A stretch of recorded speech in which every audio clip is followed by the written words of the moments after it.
What's up, beautiful people, and welcome to the 21-day Wealth Magic Challenge. My name is Ryan Schroeder. I am a spiral practitioner, a ceremonial magician, and men's embodiment coach. I mostly help men and fathers to have deeper intimacy in their relationships, to create generational wealth, and to spend more present time with their family, which I'm sure you know in my experience and possibly what's going on globally is that we need a lot more dads out there that are present with their fathers, with their families. So that's what I do. And this particular program is for you if you're already doing well financially and you want to shift things to the next level. You have an understanding of marketing and sales and already have a business. You desire to expand your ability to create value in this world. You desire to embody and improve the position you are in right now, whether it's perceived to be good or bad. You desire to have a short daily practice that is going to help you move through blocks that you may have around wealth and creating wealth. You desire to bring love to the parts of you that have held you back monetarily so you can create what you actually want in your life. And you desire to feel more grounded and relaxed in the daily actions of creating your dream life.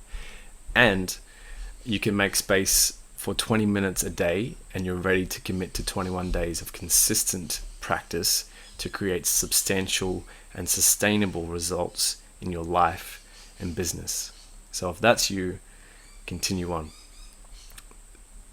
So this is the first video. There's going to be two videos into this series. This first one is just going to be a bit of a transmission on a few different principles and laws around quantum physics, around Hermetic philosophy, law of attraction, law of polarity, the law of cause and effect, and a few other things that are really going to prepare you for the second part of this journey, which will just be the practice on its own. Okay, so the first thing I want to talk about is wealth. And without wealth, without the foundation of wealth on an external level and also the foundation within, which is related to worthiness, safety, security, things of that nature. And it's also related to our base chakra. If you're aware of the chakra system, there's 7 different chakras, and the one starting at the bottom is our base. This just represents our connection to the earth, which represents our worthiness, our connection to wealth, our connection to the earth itself. And all the other themes around safety and security, which are actually big pieces when it comes to wealth, because if we don't feel safe in our body, we don't feel safe in our environment, we don't feel safe that we won't die if we don't have money, then the rest of our being is not going to be able to evolve. So if you think about it as our bodies or our lives in some ways a skyscraper, if the foundation hasn't been built strong and that 100-meter high skyscraper hasn't at least got 50 meters foundation dug deep into the ground, then it's probably going to fall over.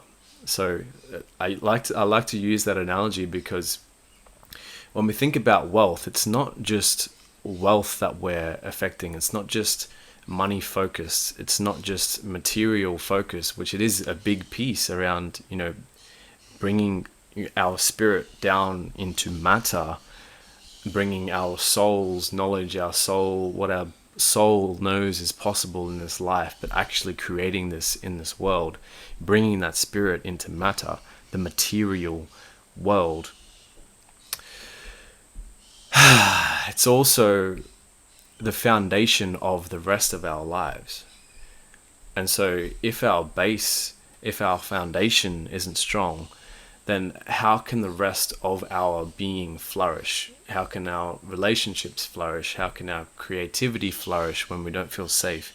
how can, our relationships and love life blossom if we don't have our foundations sorted, right? And so it's a lot of the times it's like a give and take between those two, which is, money and love. And so depending on where you're at, and many stages in my life, I felt like whenever I'd focused heavily on business, or I'd go all the way in after money, then my relationships would fail, or something else would be sabotaged in my life. So working on our base, working on wealth first, and having that as a focus is going to be really helpful for a lot of people, for you and for every aspect of your life, just by focusing on that piece. As well as, other pieces and other aspects of your life will change as well, but focusing on this is going to be most important. So I want to share a couple of quick principles. One is the law of cause and effect. So the law of cause and effect says that everything that we have in our life, everything that is basically an effect of our creation, it was created by the level of emotional conditioning that we have, our soul conditioning, our beliefs, and our ancestral upbringing and conditioning in that realm.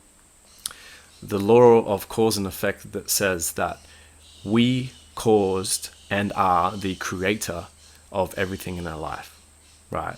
And if we think about it that way, if we look at something that's really shitty that's happened in our life, like a situation that's just like, oh my God, how did that happen?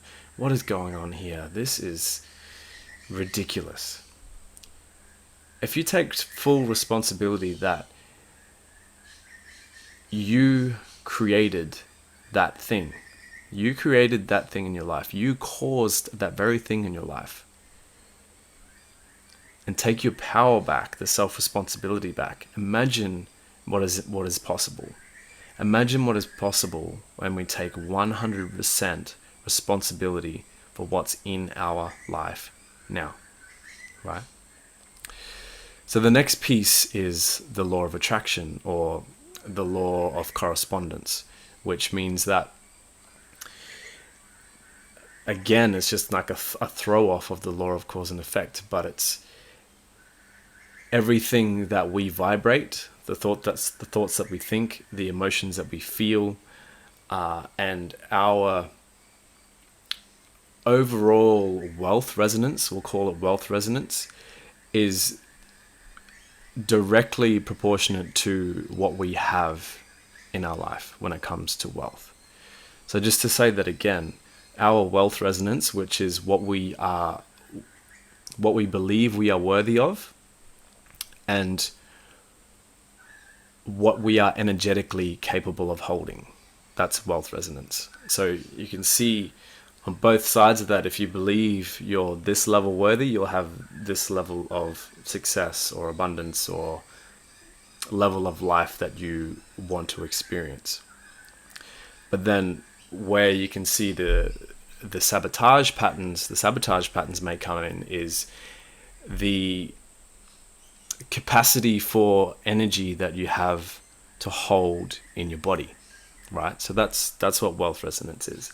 And the higher your wealth resonance, the more money and wealth you are able to attract and hold, right? So then it also comes down to the next law, which is the law of polarity. And the law of polarity says that there is a polar opposite to everything that we have in our experience. There's masculine, there's feminine, there's dark, there's light, there's being in control and being in uncertainty. There is knowing and not knowing. There is taking action and letting go. There is being fully forceful fire and just like, let's go, let's get this shit done. And then there's the relax, the surrender, the letting go.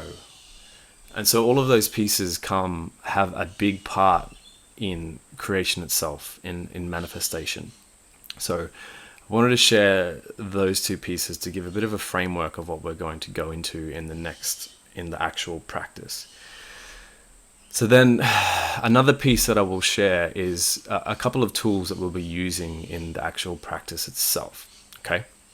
So the 4 pillars, which are breath, sound, movement, and touch. So with those 4 pillars, this will help us to move energy from our body, to release different emotions, to take us into different states of consciousness where it's easier to implant more, what's the word? Implant more valuable and useful beliefs and systems through our bodily systems, our nervous systems, our brains, our bodies, to actually create the life that we want, right? So when we're going through this process, making sure that you're staying with the breath, using your breath to release, using sound to move emotion in your body, because sound is frequency, and emotion, every single emotion has its own particular frequency. So when we have an emotion come up in our body, or when we can feel something, whether it's anger or rage or shame or guilt, they are all these different emotions show up on different kind of levels on the scale of consciousness. And those different frequencies is sound, different frequencies of sound, right? And so when we can tune into our body and ask ourselves through these processes, what sound does my body need to make to release this emotion? Okay. So the next piece is movement. So keeping the body moving. So what can happen when we're going through processes to release emotions around manifestation and all sorts of different things? We need to be able to keep the body moving, to keep the energy moving, and to not come stagnant. And what can happen sometimes is that when we hit an emotion, when we feel something that we don't particularly want to feel, or there's fear, or we go into a flight or fight response, we can kind of freeze up and just kind of become paralyzed by what we're feeling. But if you get to that point in any time in life, really, throughout this practice, or even when you're creating your dream life elsewhere, really bring it conscious intention and awareness to how your body's feeling, and if it's expansive, or it's like opening, or different things happening when you're contracting or closing down, or you can notice your body and your head kind of closing over. It's important then to really feel that and amplify that feeling. Let yourself go into it and just be in whatever it is that your body is telling you to do. Be in it. Let yourself feel. Amplify the feeling. And then shake and just keep the body moving. Yeah. Next piece is touch. So where this coincides with my work as a spiral practitioner, I use NLP and Chinese medicine meridian points in the meridian system.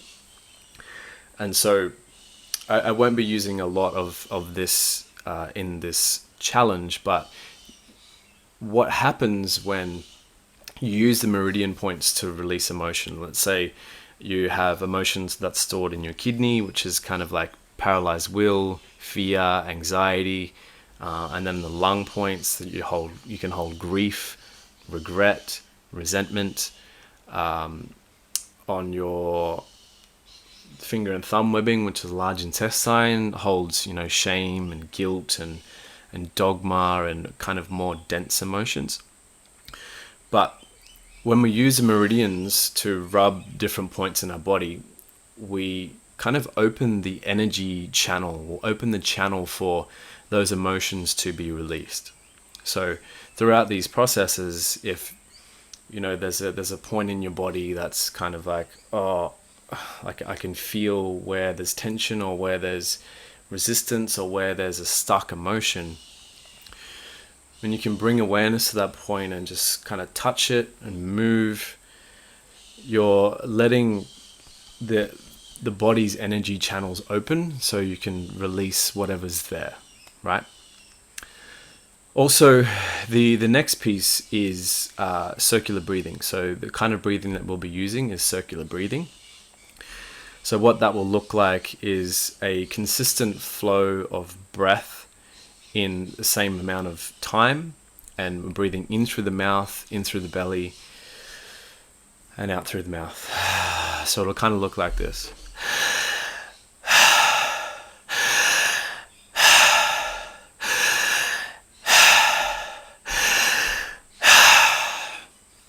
And so this particular kind of breath is used to help us to access and release emotion around a particular desire or a manifestation or something that we need to feel to release, whether it's anger or any emotion.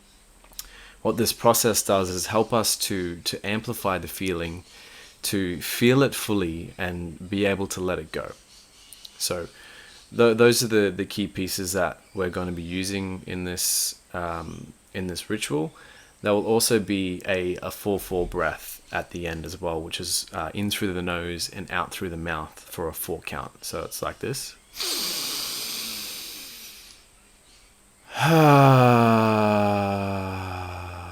So it'll all be guided, but it's all as I said, it's all guided in the ritual. This first video is really just a transmission of what you're in for. And I know that many of you may have children, you have partners, businesses, and things to get done and things to do.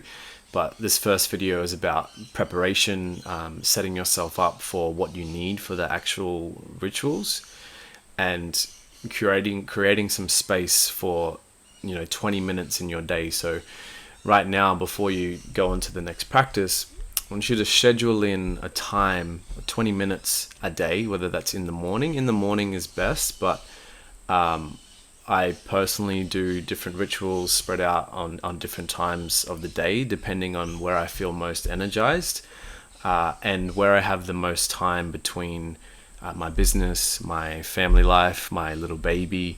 And so it's really about finding a time that works best for you, where you won't be disturbed, and you can have at least 20 minutes to be with the process each and every single day, right? Anything else? So there's 3 parts to these rituals, 3 parts to the ritual. So what you will need is a journal and a pen or a note open in your laptop each time. You'll also need a space where you won't be disturbed for at least 20 minutes. And also have like a special candle or some incense or something that you light every single time you do this ritual. And what this does is really, it symbolizes that you are in a ritual space. You're doing magical work as soon as you light a candle. So having a candle or something that symbolizes, okay, I'm going into practice, and something that reminds you of that practice. So like candles and incense and aromatherapy and oils, all those kinds of things can activate different states in us, because if we've done a lot of different embodiment style work, or if we've done a lot of different rituals or cacao ceremonies or whatever it is, when we've used different oils and things in those ceremonies, it's kind of like an anchor back into those points. It's like a point of reference to ritual, right? So that's really important to have as well. And what's also important to note is that there will be 3 parts to this ritual that you'll be doing every single day. One will be journaling. The second phase will be emotional release. And the third phase will be visualization and asking the questions that I'll be giving you to journal and to ask yourself to feel and embody. And also another piece that I want to mention is it's really important to start to practice being more in your body, right? And not to say that you need to be out of your mind, but it's really about bringing your mind into your body. So there's a lot of people that with strong mindsets and ability to like hold strong beliefs and hold really strong beliefs, but some of them fall short on being able to feel and feel their emotions and be in their body. So what's really important is, if you ask yourself a lot of questions or you find yourself in your head quite a bit, it's like coming back and just asking, what am I feeling? Where am I feeling this in my body? And instead of trying to create an affirmation or create a new belief around the story that's being told by your ego, just let that be the feeling in your body. Let the thoughts guide you to where that thought is coming from, and just tune into the body and start to feel more. Start to notice how your body feels like. Start to move and stretch your body, and really breathing and having a conscious breathing practice, which we'll go into over this 21 days. Breathing is a beautiful one to connect us more with our body. One practice that I can share with you really quickly that can help you over the 21 days when you have have had a lot of work to do, or if you have a massive to-do list and you find yourself like going, okay, I got to get this done, this done, this done, this done, this done, this done. Okay, what do I got to do next? And just kind of find yourself up in your head a little bit. Just taking, whether it's 10 deep breaths in through the mouth, out through the mouth, or you can do a 4-4 breath, which is in through the nose and out through the mouth. And, set the timer for 1 minute or 2 minutes even. And literally just create that small amount of space where you can just sit or stand and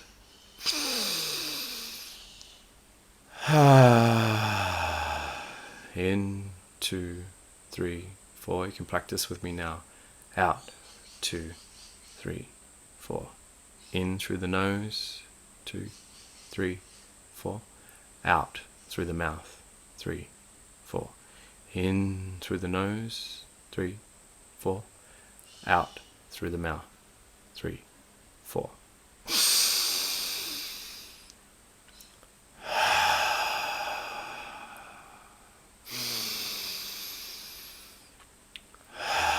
So I use this particular breath whenever I want to stay more focused, or if I'm writing content or doing something. Even when you're doing something, you can use this breath to keep you focused and aligned with what you are doing.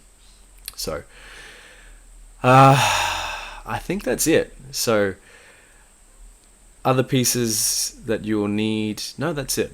Cool. So enjoy and be ready for the next practice. Thank you.